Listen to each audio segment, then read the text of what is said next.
তুমি কি এমন কোনো দেশের কথা শুনেছ যেখানে বিয়ের কিছু পুরনো রীতি শুনলে মানুষ প্রথমে অবাক হয়, তারপর ভাবে এটা কি সত্যিই বাস্তব?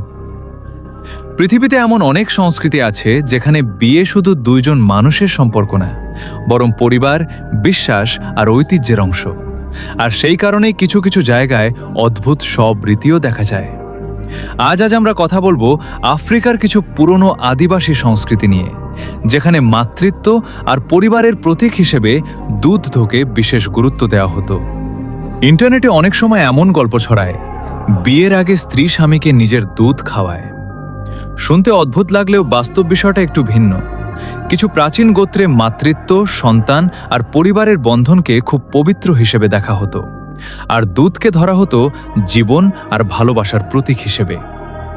বিশেষ করে কিছু পশুপালন ভিত্তিক সমাজে গরুর দুধ, উটের দুধ, এমনকি মাতৃত্বকে ঘিরে নানা প্রতীকী রীতি ছিল। কিন্তু সোশ্যাল মিডিয়ায় যেভাবে এসব বিষয়কে রহস্যময় বা অদ্ভুতভাবে দেখানো হয়, তার অনেকটাই অতিরঞ্জিত।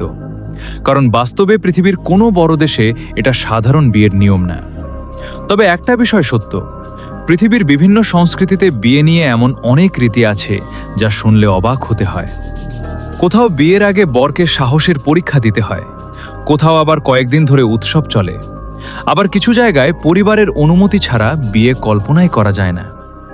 মানুষ হাজার বছর ধরে নিজেদের সংস্কৃতি আর বিশ্বাস অনুযায়ী বিয়েকে আলাদাভাবে উদযাপন করেছে, আর সেই কারণেই কিছু রীতি আমাদের কাছে অদ্ভুত মনে হয়।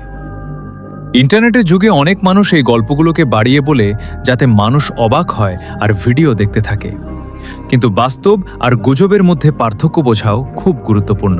কারণ পৃথিবীর সংস্কৃতি সত্যিই রহস্যময়, কিন্তু সব ভাইরাল গল্প সত্যি না।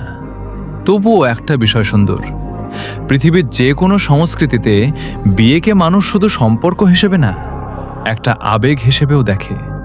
আর সেই কারণেই বিয়ের রীতিগুলো কখনো মানুষকে হাসায়, কখনো অবাক করে, আবার কখনো ভাবিয়েও তোলে। ভিডিওটা ভালো লাগলে ফেসবুক পেজটাকে ফলো করবেন, আর যদি আপনি ইউটিউব থেকে দেখে থাকেন, ইউটিউবটা সাবস্ক্রাইব করে আমাদের পাশে থাকবেন। অদ্ভুত এবং রহস্যময় তথ্য জানার জন্য NXCQOX এই চ্যানেলটাকে ভিজিট করতে পারে। হয়তো কিছু রহস্য আপনার অজানা থাকতে পারে। অজানাকে জানার জন্য এই চ্যানেলের সাথে থাকুন।